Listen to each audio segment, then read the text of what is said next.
Chamo para iniciar nossa conversa, roda de conversa, com café, o professor Padre Lício Araújo Vaz. Ele é padre, escritor e conferencista. E há 10 anos ele lançou seu primeiro livro e está aqui, não é?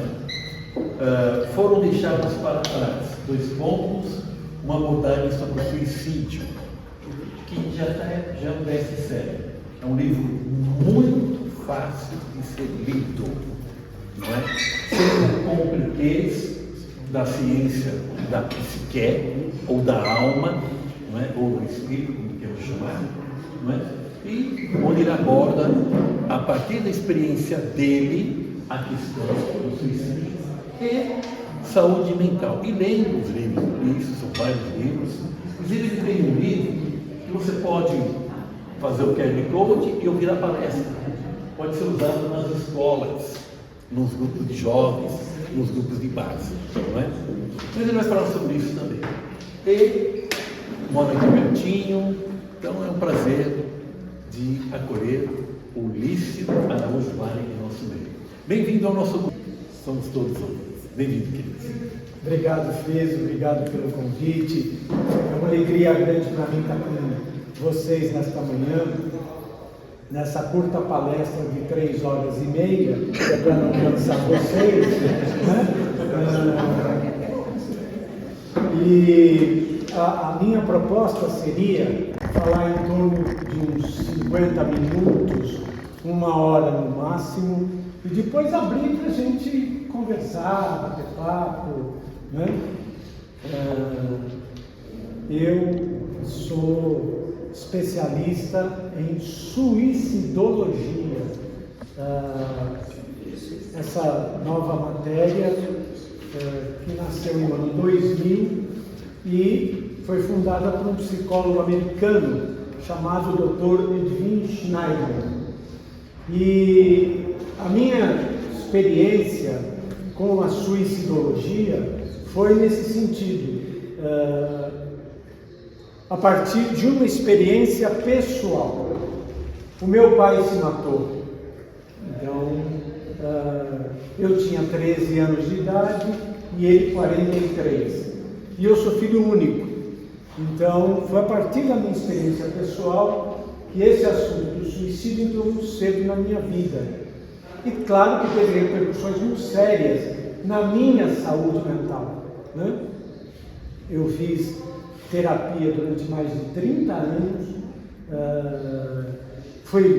passei pela psiquiatria, fui medicado, enfim. Então, depois decidi me estudar e me especializar nessa área, exatamente para contribuir com essa discussão e poder utilizar o instrumental teórico para esse trabalho de pastoral, né?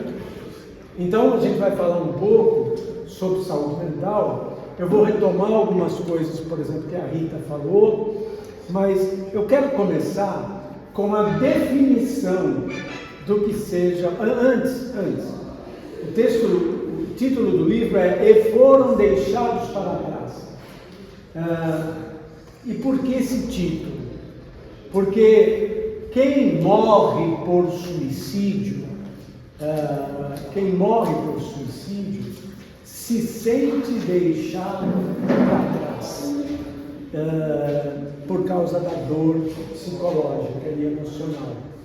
E quem fica também se sente deixado para trás, porque nunca vai ter o porquê dessa morte, né?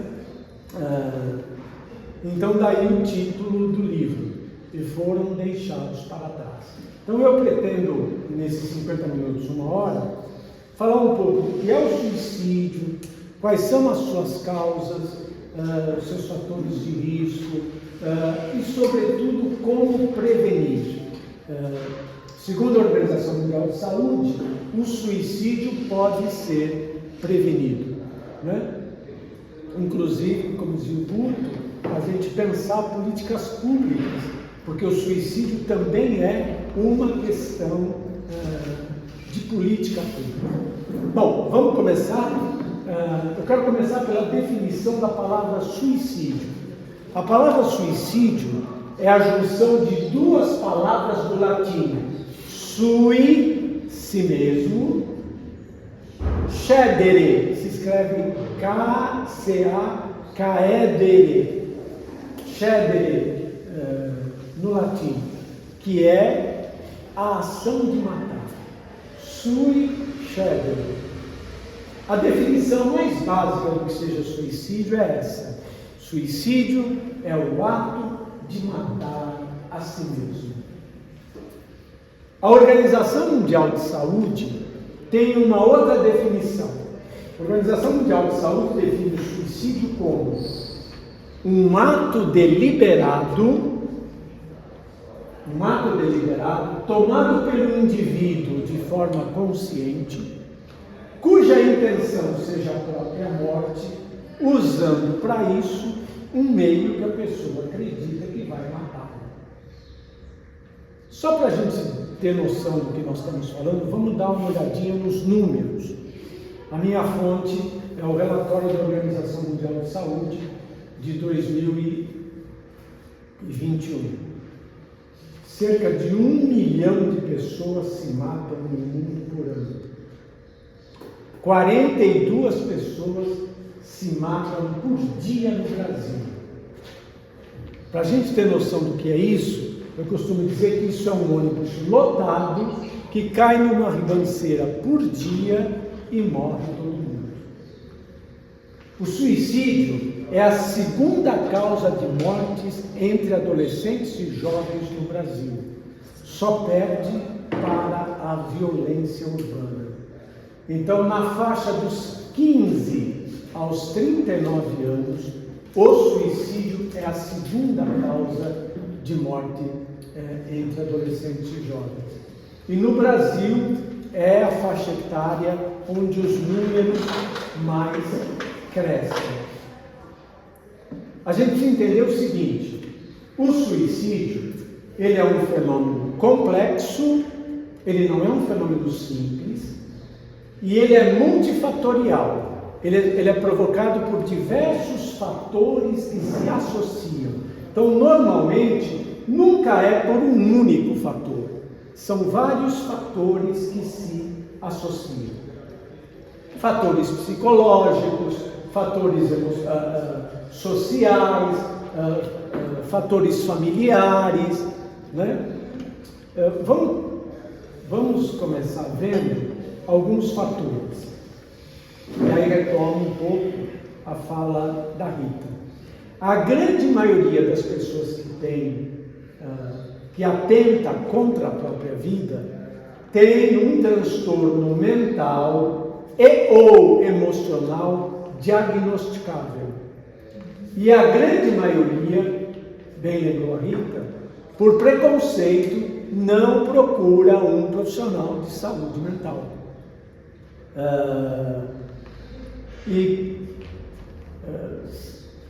Entre os vários fatores psicológicos, nós temos a ansiedade, a depressão, né? Enfim, os outros transtornos. Queria lembrar uma coisa importante: por que se faz essa associação? De onde vem esse preconceito em relação à saúde mental no Brasil? E essa associação equivocada entre saúde mental e loucura. Isso tem a ver com a política pública de saúde mental foi implementada no Brasil. Era uma política manicomial. Lembra? Os pacientes eram internados em manicômios, isolados dos normais, e psicólogo e psiquiatra que deles cuidava virou médico de louco. Isso entrou na nossa cultura.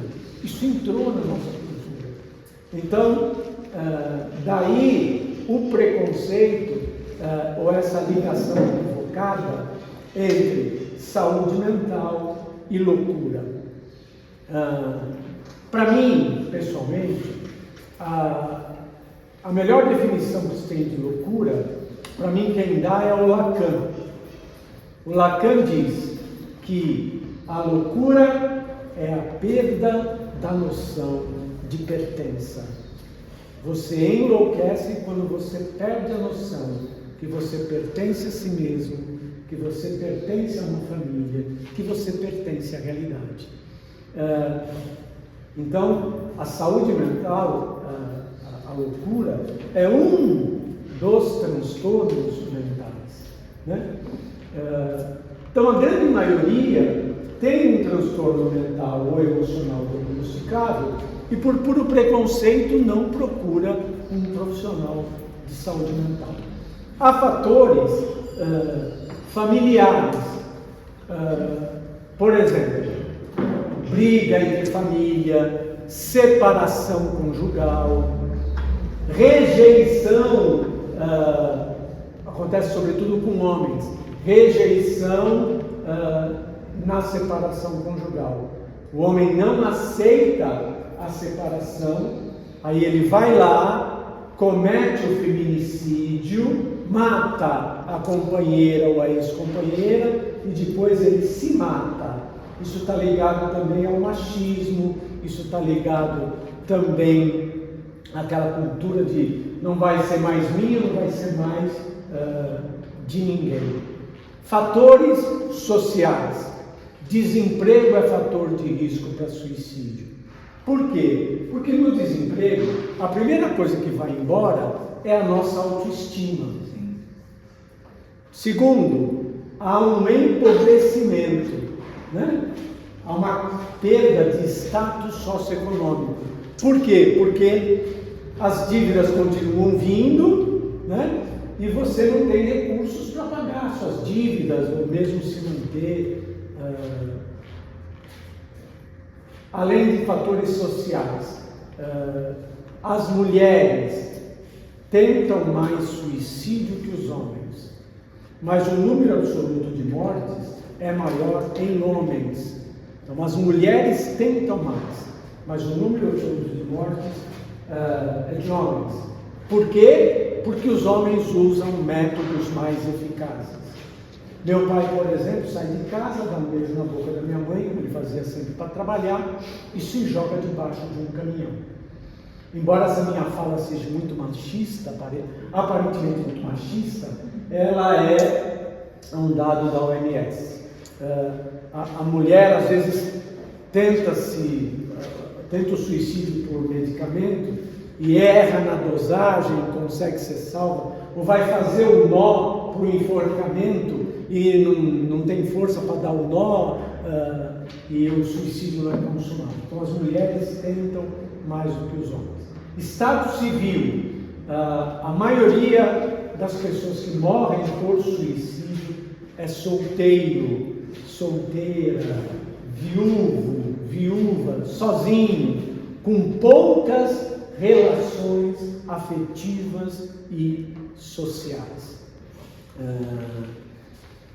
Eu vou trazer aqui alguns conceitos que eu penso que são importantes, que é do próprio Dr. Edwin Schneiderman, que é o pai da suicidologia.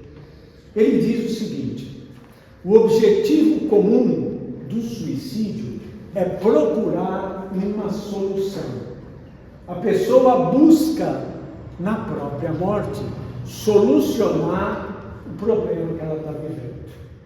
Segundo, guardem este segundo dado, porque esse segundo dado é a chave hermenêutica para a gente entender todo o fenômeno do suicídio.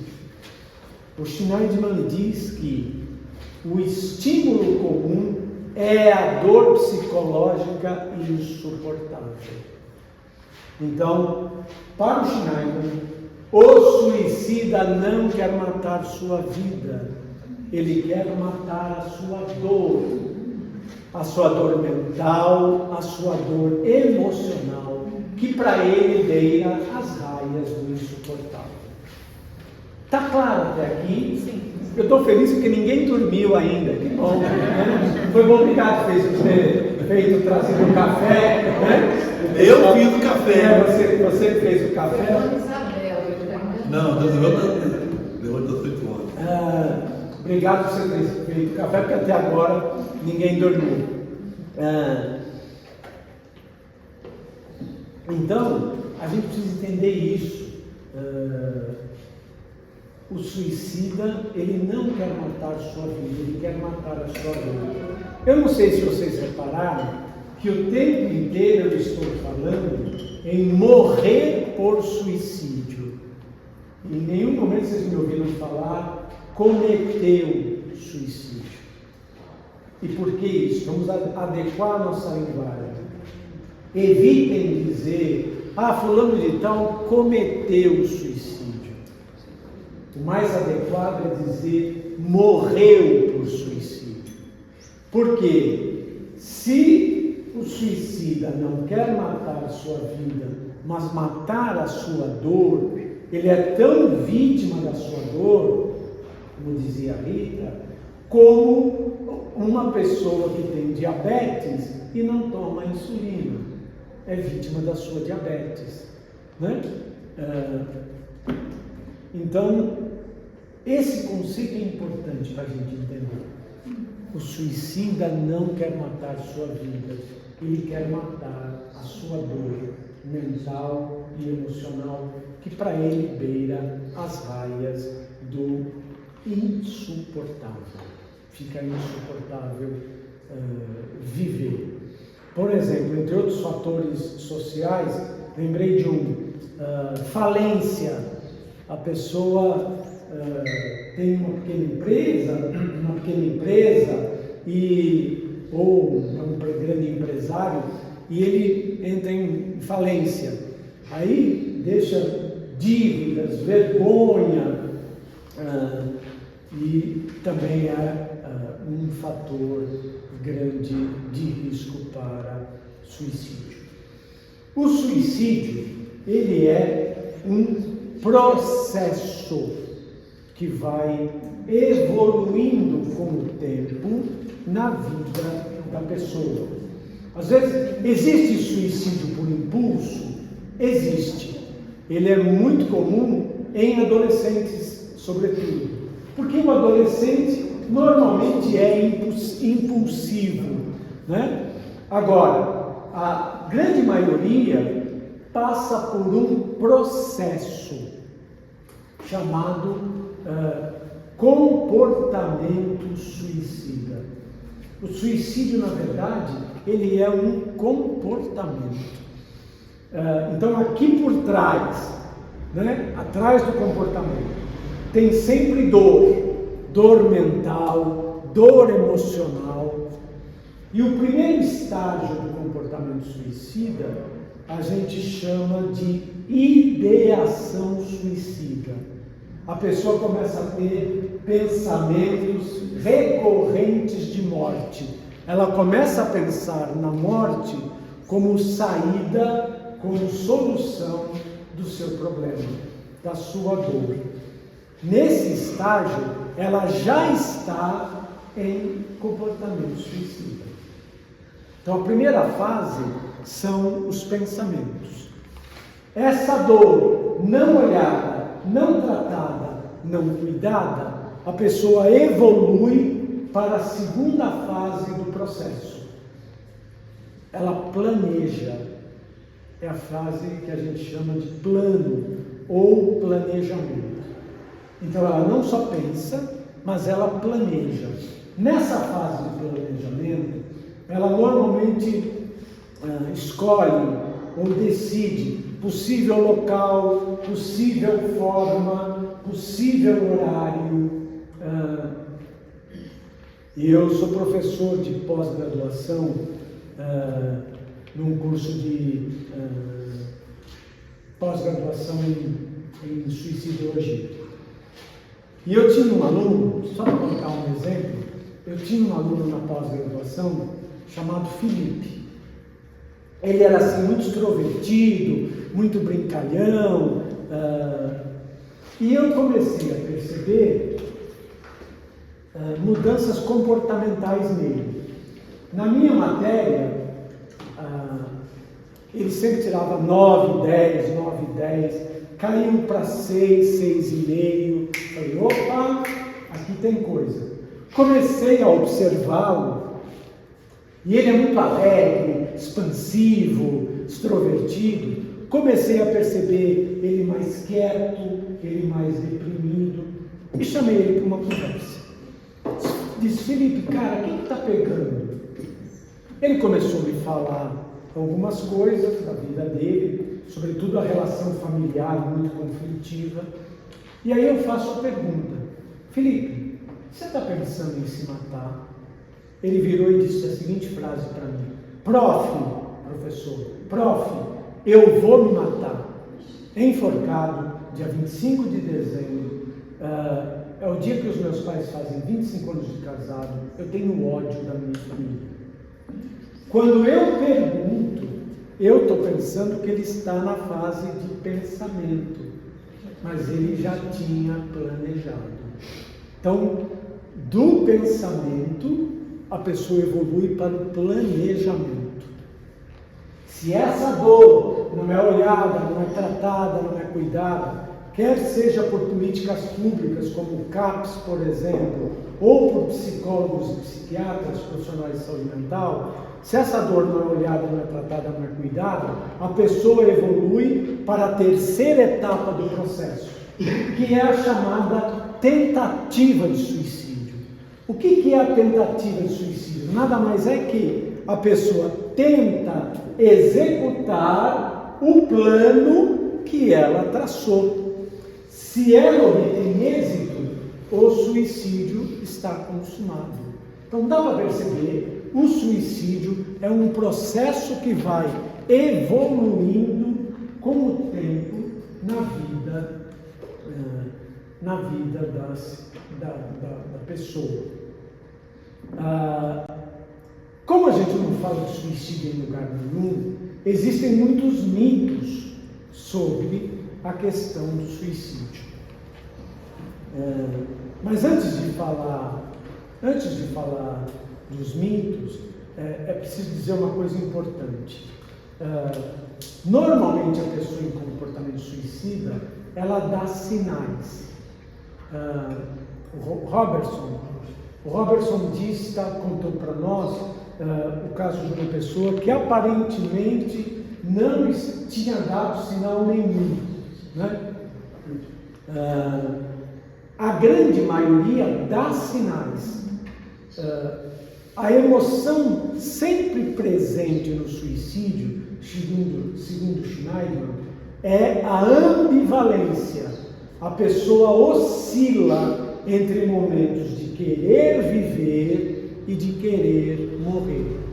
Então, muito provavelmente, Robson, essa pessoa estava num momento de oscilação. Aparentemente ela estava bem, e aí aconteceu algum gatilho que a fez ir para o suicídio. Daqui a pouquinho eu vou falar e aprofundar um pouquinho a respeito dos sinais. Mitos. Primeiro mito. Quem quer se matar, se mata mesmo. Não dá sinal nenhum. Mentira. Mito. A grande maioria dá sinais. Mito. É falta de Deus no coração. Isso é mito, isso é mentira. A minha área de estudo é o suicídio de padres no Brasil. Essa é a minha área de estudo. Eu, de agosto de 2016 a janeiro de 2024, 37 padres católicos se mataram no Brasil. Suicídio não é falta de Deus no coração, suicídio não é vagabundagem, suicídio é o último ato de desespero de alguém que não sabe mais o que fazer com a sua dor mental e emocional. Eu disse que a pessoa dá sinais, né? E aí vamos começar a entrar um pouquinho na questão da prevenção. O suicídio pode ser prevenido, segundo a Organização Mundial de Saúde. O prefácio do meu livro, que foram deixados para trás, que vocês podem adquirir pela Amazon, e foram deixados para trás. É eles ou foram? Não, foram, artigo e foram deixados para trás. Lício de Araújo Vale. O prefácio na Amazon tem, vocês podem adquirir pela Amazon. Quem fez a apresentação do meu livro foi um dos maiores suicidologistas do Brasil, o Dr. Neuri José Botelho. Quem é Dr. Neuri José Botelho? Ele é o professor, o catedrático de psiquiatria da Unicamp. Ele que me ajudou na elaboração do livro e fez o prefácio do livro. Então agora aqui é Dr. Neuri José Botelho, não é Padre Lício. Segundo o Dr. Neuri José Botelho, 3 atitudes são necessárias para a gente prevenir o suicídio. Primeira, gravem o acrônimo ROC, R-O-C. Primeira, avaliar riscos. A pessoa em comportamento suicida dá sinais. Sobretudo 2 tipos de sinais. Sinais de fala. A pessoa fala. Frases diretas, como a do Felipe, meu aluno. Eu vou me matar. Eu quero morrer. Eu não aguento mais essa vida. A pessoa está falando diretamente que ela está com dor emocional. E existem frases indiretas. Exemplo, eu estou pensando em fazer uma grande besteira. Se isso acontecer de novo, eu acabo com tudo. A pessoa está dizendo uma frase indireta de que ela está em sofrimento emocional ou mental. Então, o primeiro fator de risco para a gente identificar é ficar atento às falas. Segundo fator de risco importante, segundo sinal importante, a mudança comportamental. A pessoa é às vezes extrovertida, alegre, e aí daqui a pouco ela deprime, ela se isola, né? Então a gente tem que ficar atento aos sinais de fala e de mudanças comportamentais. Segundo o Dr. Neuri José Botelho, segunda atitude importante, ouvir o outro. Ouvir o outro. Sem julgar, sem condenar, sem despejar, inclusive, discurso religioso. Já pensaram? Claro que lá na universidade onde eu dou aula, todo mundo sabe que eu sou padre. Já pensaram o Felipe dizendo para mim que ele vai se matar e eu viro para ele e digo, credo, isso é coisa do demônio. Pronto, cortou. Não ia falar mais um A da dor dele, né? Então, o Dr. Botelho diz, ouça com atenção, com carinho, com respeito. Aí falo eu, nunca converse em pé. Quando a gente fala em pé com alguém, o corpo da gente fala. Se eu estou falando aqui com o Guto, em pé e ele sentado, eu já estou numa posição superior a ele. Hã? Não, de superioridade. De superioridade, né? Espero que dá para a gente ouvir bem melhor no YouTube, né? Eles estão gravando no YouTube, só que a gente não tem como acessar. Queridos, Você dá no link do YouTube para a gente. queridos, Mas será que vai o link direto?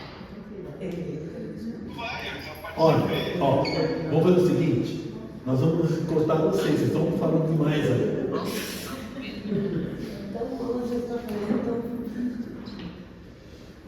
O Friso tá vendo aí, tá travando. Tá. Vamos. Desculpa. Não se preocupe. Ótimo.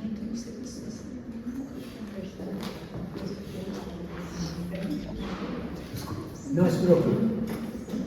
Podemos continuar? Pode. Então aí digo eu, a primeira coisa a fazer, sente-se. Primeiro, o corpo fala, você fica no mesmo nível da pessoa. E quando a gente está sentado, é sinal de que a gente não está com pressa. Aliás,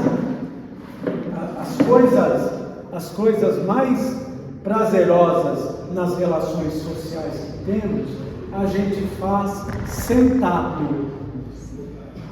Ceia de Natal, a família, todo mundo sentado ao redor da mesa. Né? Festa de aniversário, todo mundo sentado comendo bolo. A exceção é o churrasco, porque no churrasco tem sempre dois idiotas e imbecis. O primeiro é o que fica na churrasqueira, normalmente com um pano sujo, enxugando o suor e mexendo na carne. E o segundo idiota é o que fica servindo, né? Porque a maioria de nós está sentado e comendo, esperando a picanha, né? Esperando a picanha vir. Então, sente-se e ouça. Ouça efetivamente, sem julgar, sem condenar.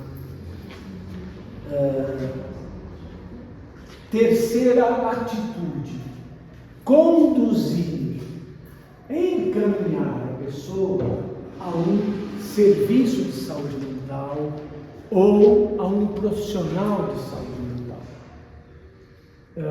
para que essa dor ou essas dores de alma possam ser olhadas, ser cuidadas e ser tratadas.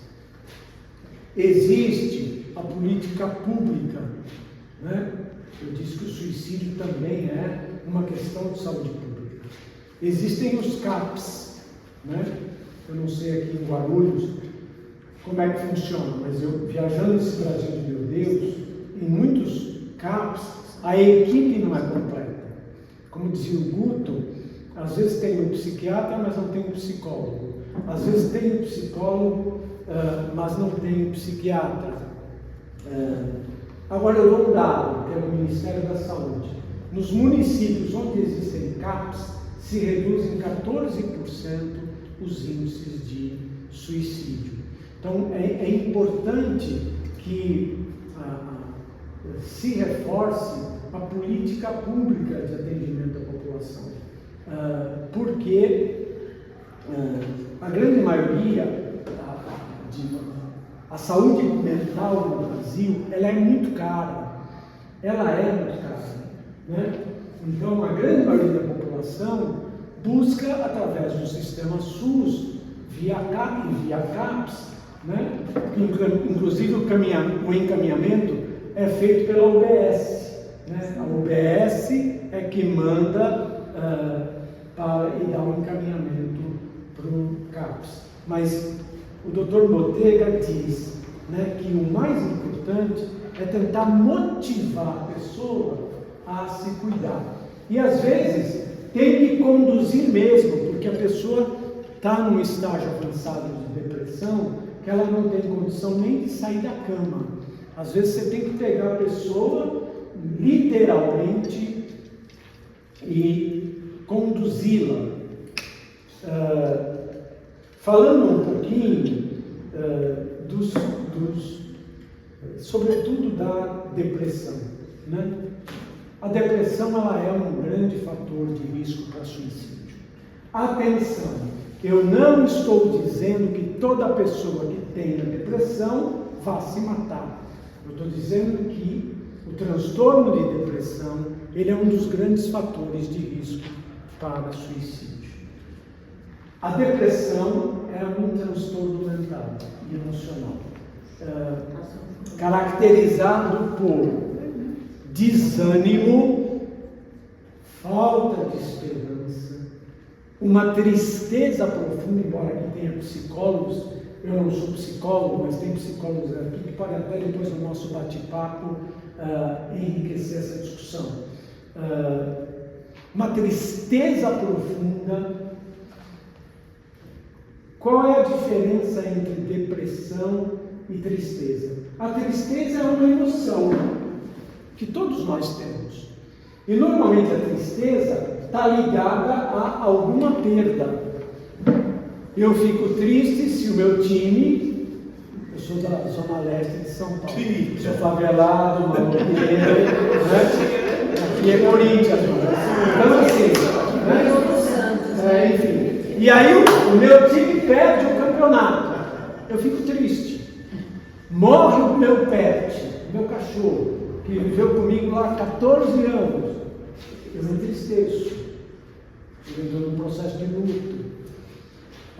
Na tristeza, a tristeza normalmente está ligada a alguma perda, mas a gente sabe por que está triste, a gente tem consciência do por que está triste.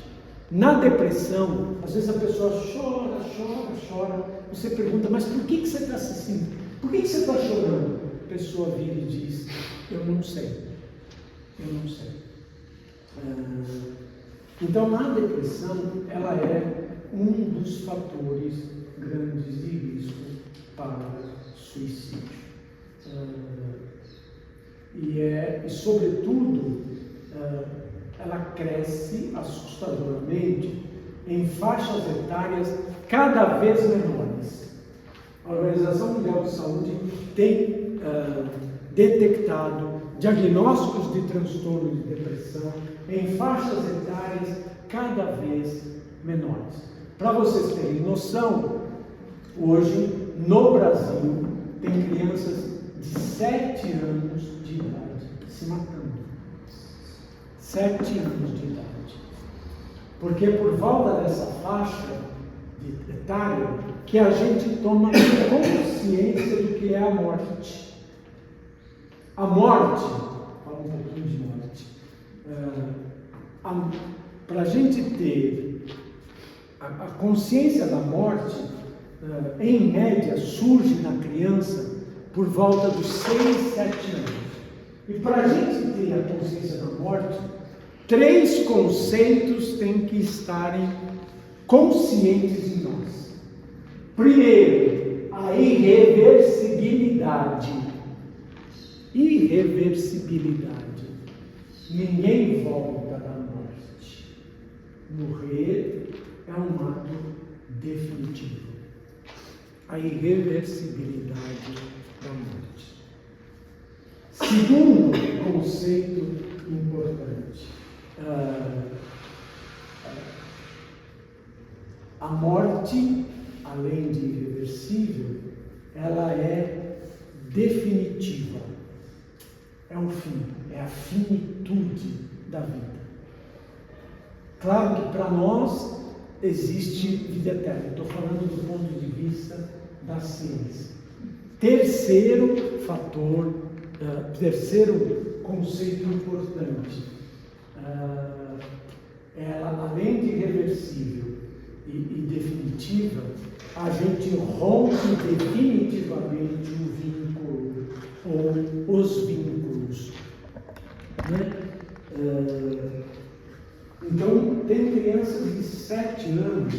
com transtornos de depressão que põem fim à sua própria vida porque não sabem, já dissemos, não sabem como lidar com a sua dor. Outra coisa interessante, outro aspecto interessante que eu queria trazer.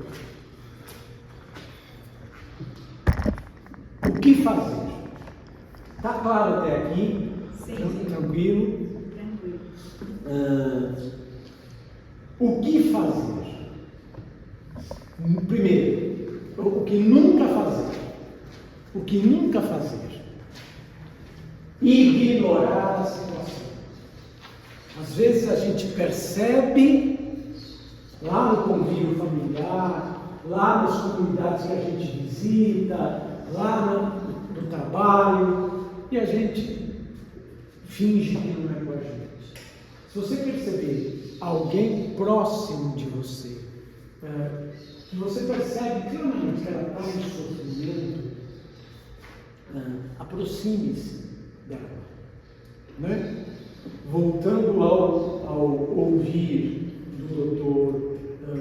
Botelho, tenha empatia com a dor do outro.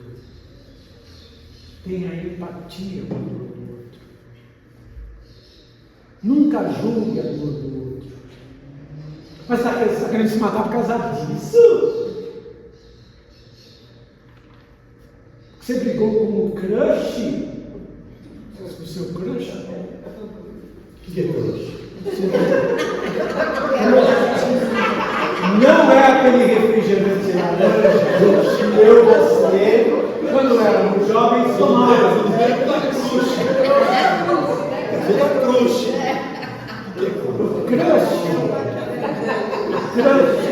É o ficante.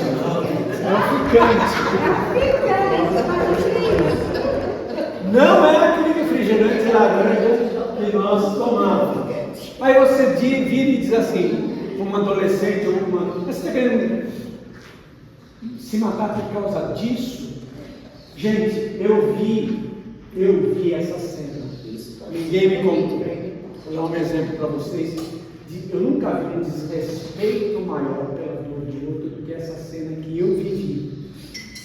Eu fui encomendar a criança, o bebê nasceu, foi para a incubadora, prematuro, né? A família era paroquiana minha, pediu que eu batizasse a criança, não queria. Eu batizei a criança, e a criança nasceu de 7 meses, e a criança morreu. E aí a família pediu que eu fosse encomendar o corpo da criança, fazer a encomendação. Vocês imaginem a cena. Aqui está o caixãozinho branco da criança, né? Guilmar, vem cá. Faz de conta que você é a mãe faz de conta que você é a mãe da criança, né? Está aqui, pelando o corpinho da sua filha.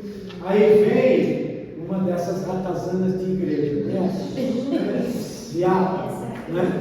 Vira e diz assim: não fica assim não, Guilmar, você faz outro. Como se fosse fácil, né? Eu vi, não foi ninguém que me contou. Não fica assim não, você faz outro. Tem gente que não tem o menor respeito, né, pela dor do outro. E a gente muitas vezes julga a dor do outro. Gente, só sabe o tamanho da sua dor a pessoa que a sente. Então nunca ignore a situação. Nunca desqualifique a dor do outro. Fala, o Senhor me usou. Eu tenho 6 filhos. A minha primeira filha foi para o céu em 2016. E eu ouvi isso daí. Mas você tem mais 5. Você tem mais filho. Só que ela não é, né? Ela é ela. O que foi não é o significado. É isso daí, né? Olha que coisa interessante. Depois, só um pouquinho. Depois o Daniel pode até Daniel pode até explicitar. Veja que coisa interessante que é o inconsciente, né? Eu podia escolher qualquer um de vocês. Eu fui escolher, sem querer, a Guilherme, que já tinha perdido uma filha. A tal da sincronicidade indiana. Enfim, vocês vejam que coisa interessante como é o inconsciente da gente. Eu podia ter pego qualquer um de vocês. Né? Fui pegá-la, ela que viveu essa experiência. Só estou tornando consciente algo que está inconsciente. Fala. Então, eu passei por isso, né? Eu estava grávida de gêmeos há 26 anos atrás e estava 7 meses.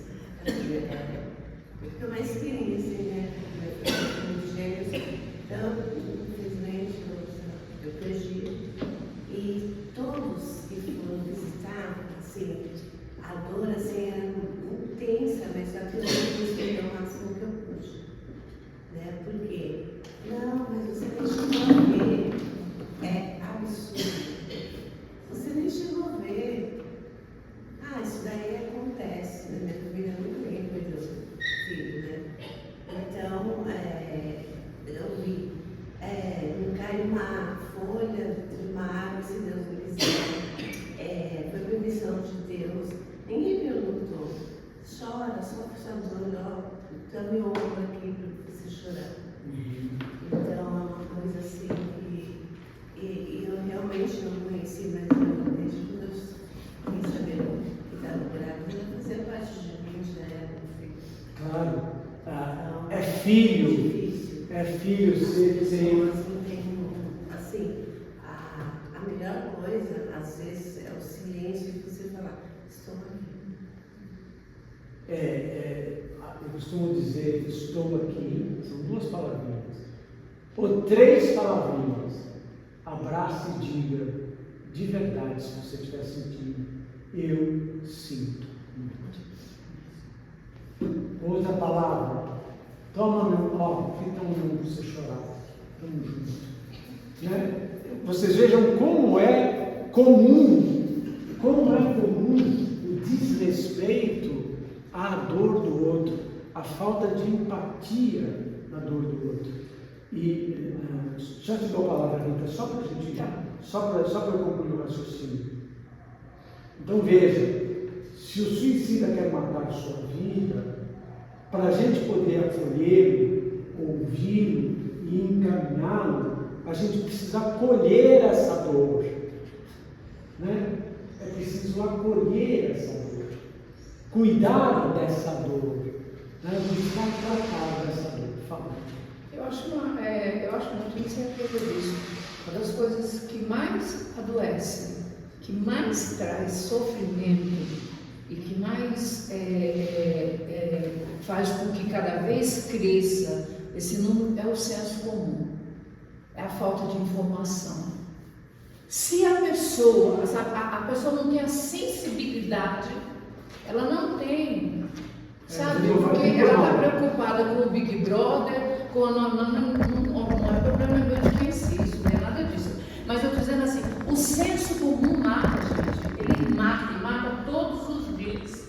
Porque as pessoas, elas não vão atrás de informação, elas não querem aprender. Não querem, desculpa, é isso que eu acho, porque eu tenho fascínio pela questão de saúde mental.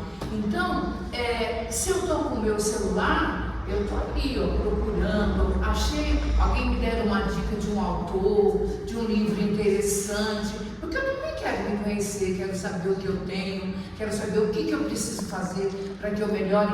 Então, uma das coisas mais tristes que existe no nosso país e no mundo é o senso comum, né? Que nem aquela, ela vai lá e fala assim, não, meu amor, fica triste não, você faz outro. Ela nem tinha maldade. Sim. Ela não tinha. Ela não foi lá falar, agora vou lá ferrar ela, não. Ela foi lá e falou isso porque é isso que ela tem que oferecer. Sim. Eu não estou julgando a pessoa, só estou dando como exemplo, né? Porque assim, como a falta de informação, e é por isso que é importante a gente falar sobre saúde mental. E não só no Janeiro Branco, né?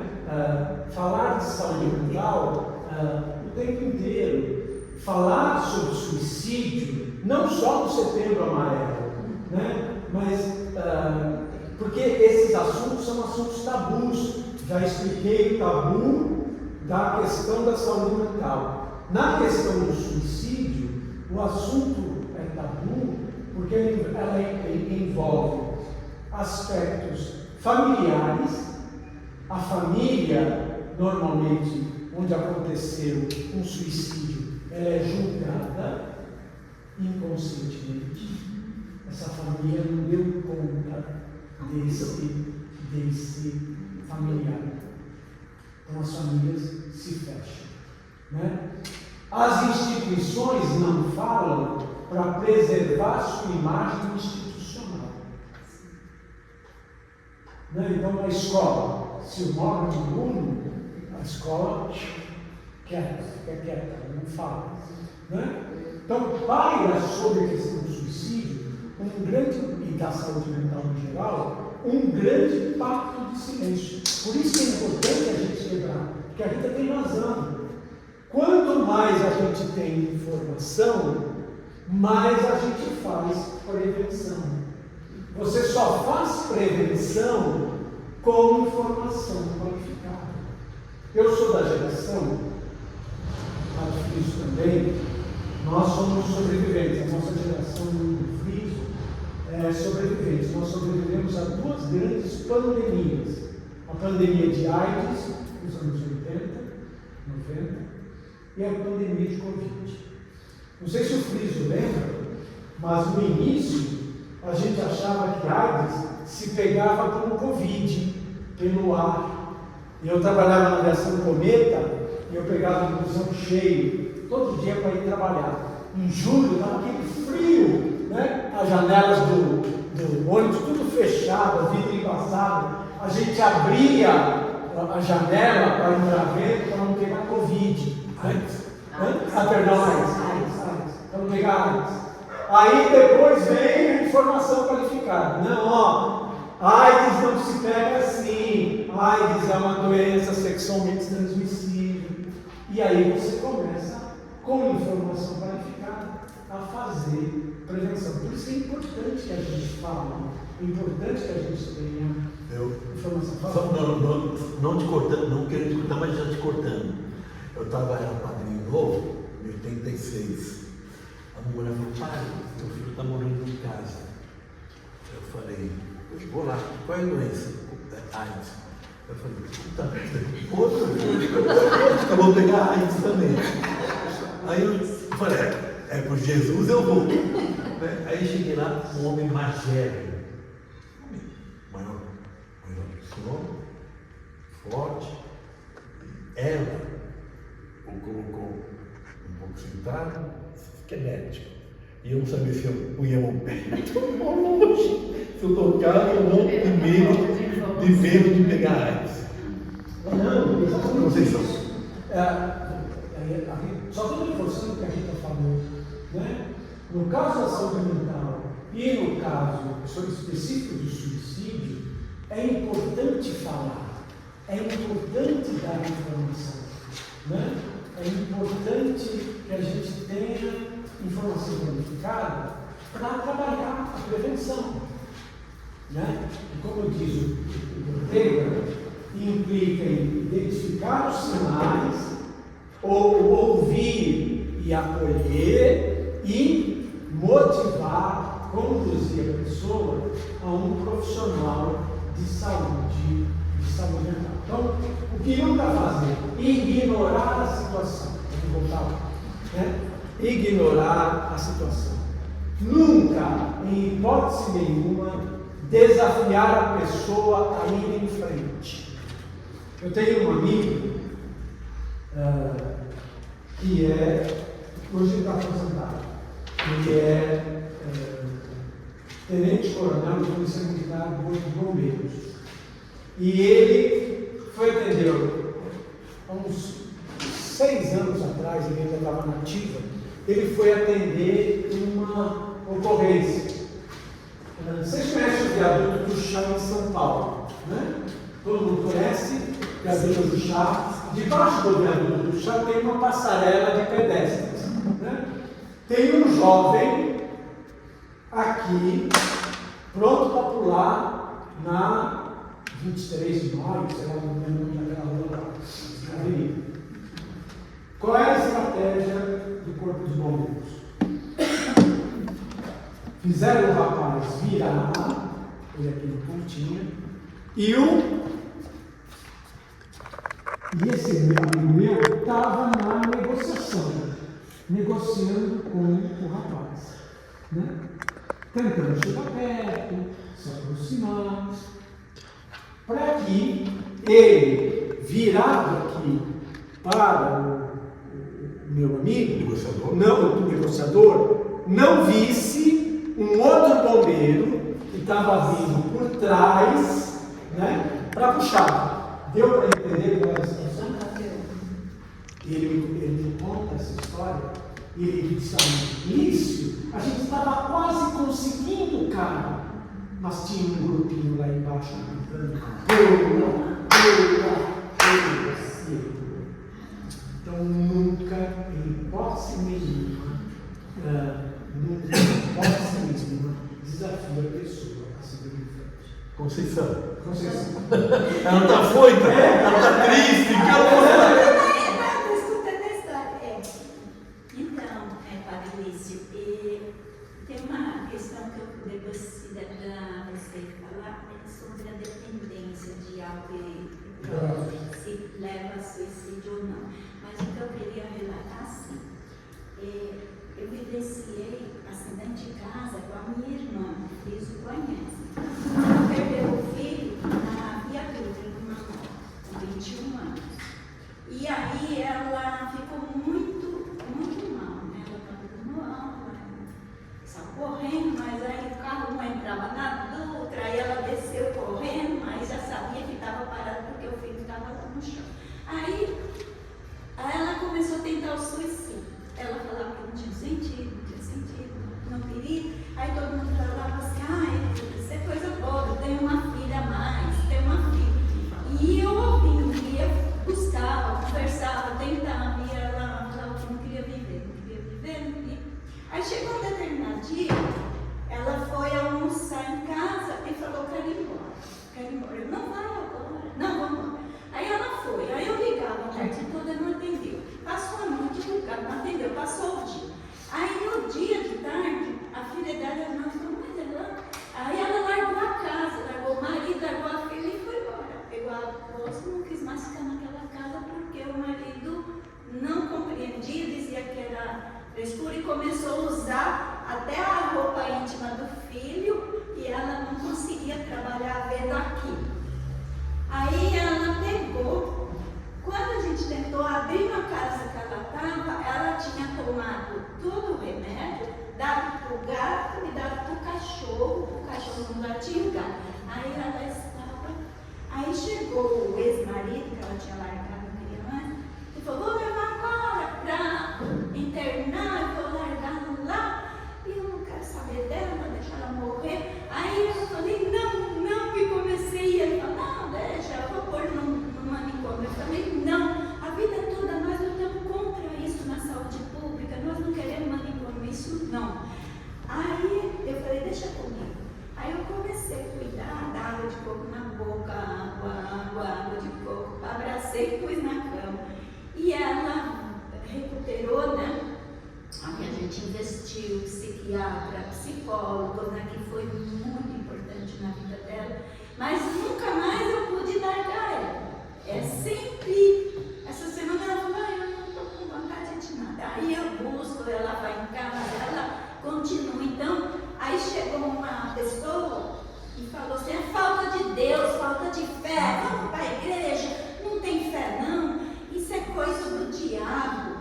Mas aquilo me deu uma irritação tão grande, porque eu já fui em 2 ou 3 velórios de jovem e falaram: falta de Deus, não teve. E isso está muito embutido dentro da nossa igreja, no fundamentalismo, né, dizendo aberrações com as pessoas. Então, esse caso eu vivenciei e ainda hoje eu tenho muito cuidado. E hoje ela está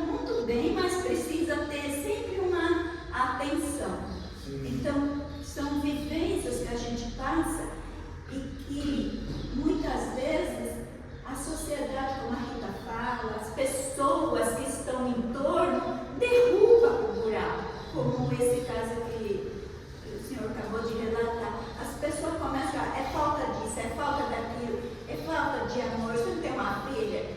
É a dor dela. Eu sempre falo, é a tua dor. Quer ir no cemitério? Vamos. Não vai ver nada, mas ela fala, mas eu quero ir. Vamos, não tem problema. Ela faz terapia? Ela faz terapia até hoje.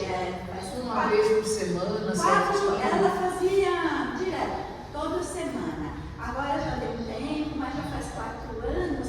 Mas precisa estar sempre com cuidado, porque ela fala, tem vezes que eu não quero viver. Aí eu falo, tá, vamos em tal lugar? Aí eu falo, eu respeito. Eu sempre uso um pouco essas palavras, te respeito, eu sei que é dor, né? Eu não estou sentindo o que tu está sentindo no coração, mas eu estou aqui, vem comer, toma um cafezinho comigo, eu procuro trabalhar isso. É exatamente isso. E nunca também fala em pé nada, a gente vai aprendendo nos movimentos populares, né, nas conselhos municipais de saúde, sempre com os psicólogos, sempre quando vai conversar com uma criança, se vai lá à altura para que ele não sente que a gente está impondo. Então a gente vai aprendendo, como a Rita falou, buscando conhecimento com esses cursos como hoje, né? Aí eu queria ver essa questão que eu não entendi da dependência. O consumo de álcool e drogas potencializa os outros fatores. Segundo a Organização Mundial da Saúde, 5 a 10% dos dependentes de álcool e drogas morrem por suicídio. Então, de cada 10 alcoolistas, 1 morre por suicídio. É o caso do meu pai. Se vocês permitirem, eu conto brevemente a história do suicídio do meu pai para exemplificar os conceitos que eu apresentei. O suicídio é um fenômeno complexo, multifatorial. O suicida quer matar sua dor e não sua vida. E como tratar a dor é importante para a prevenção. Pode ser? Posso contar? Vai levar mais 1h30, mas 11 horas agora. Aqui fecha a sala até a 5 da tarde. Não tem domingo. Não tem almoço aqui não. Tá lanchinho.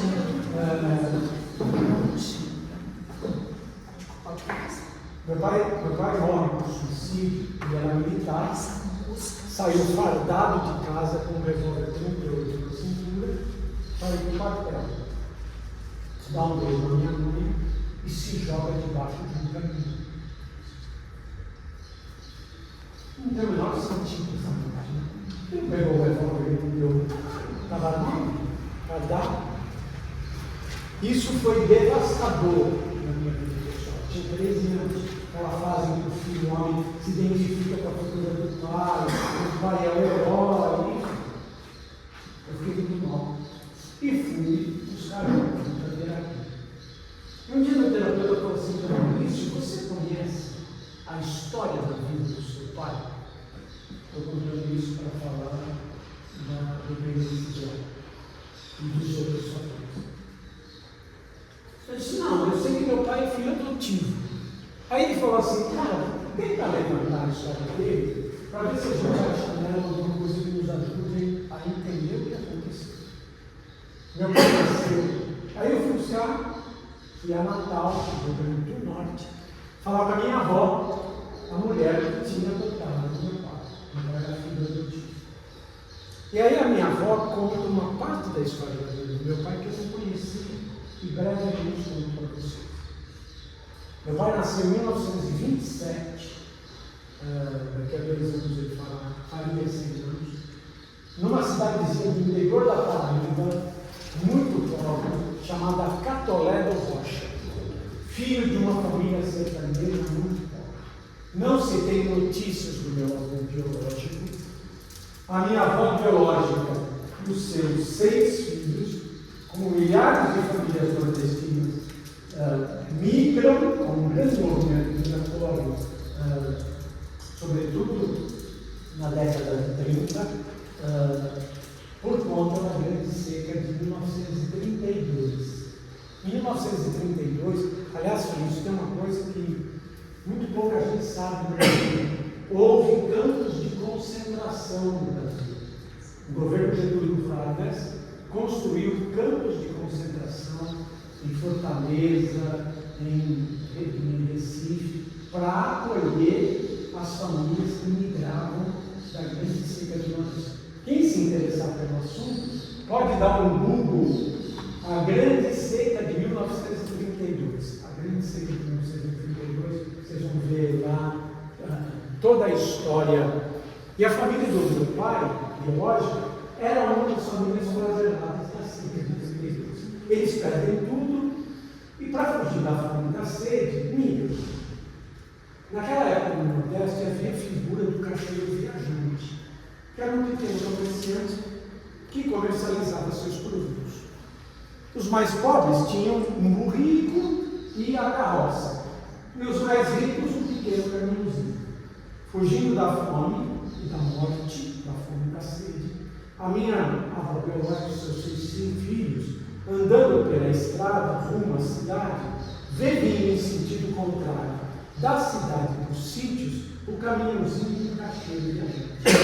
A minha avó biológica vai no meio da estrada e grita: para! Para!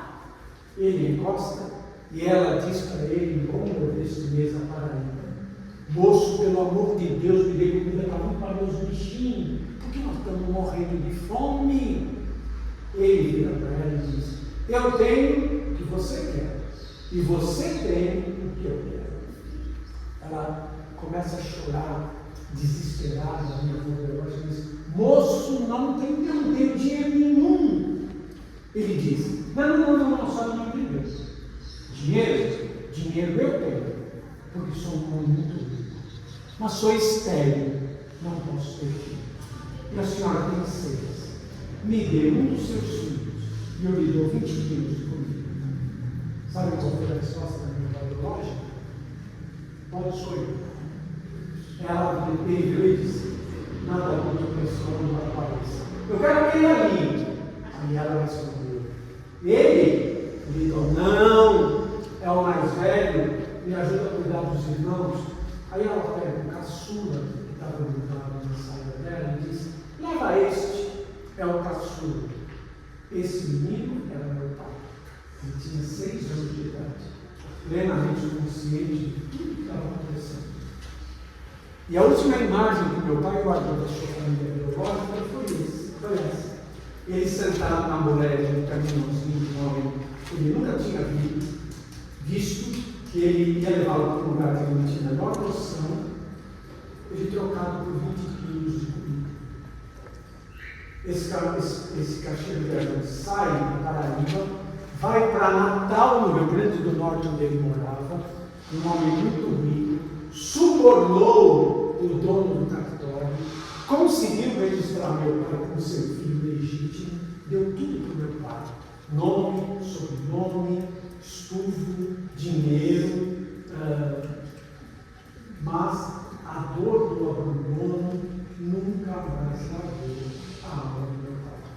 Ele começa a beber compulsivamente, se torna alcoolista, ou alcoólatra, como queiram, por volta dos 30 anos. Isto vai levá-lo a uma depressão. Ele fica afastado um tempo pelo álcool, pela depressão. E isso tudo vai culminar. Ao me contar essa história, a minha avó me deu a chave para eu entender o suicídio dele. Para ele entender. No meu processo terapêutico. Para mim, ele só tinha um jeito de pôr fim àquela dor. Não era puxando o gatilho do meu avô, mas era se jogando debaixo de um outro caminho. Porque ele foi abandonado pela sua mãe lá naquele caminhãozinho de 1932. Daniel, essa é a minha elaboração na minha terapia. Ele morreu de fato por isso? Não sei. Dá para entender vocês? Então, o álcool potencializa. E para nós que ficamos, essa é uma dor. O luto do suicídio, normalmente, ele é um luto que complica, porque a gente nunca sabe o porquê morre com uma pessoa. E o porquê no luto, ele é importante porque ele dá sentido à morte. Morreu por Covid, morreu de AIDS, morreu de ataque cardíaco. Porque no luto não vem só tristeza. No luto vem também outras emoções. Uma delas a raiva. Maldito motoqueiro estava drogado e atropelou minha mãe. Maldito Covid que levou o meu filho. No nosso caso, as famílias que ficam, as sobreviventes, você não tem muito. A causa mortes é importante, porque a causa mortes você canaliza as emoções do luto, uma delas uma raiva. A raiva. E nós que ficamos, muitas vezes, não temos para onde canalizar algumas emoções que vêm do luto, uma delas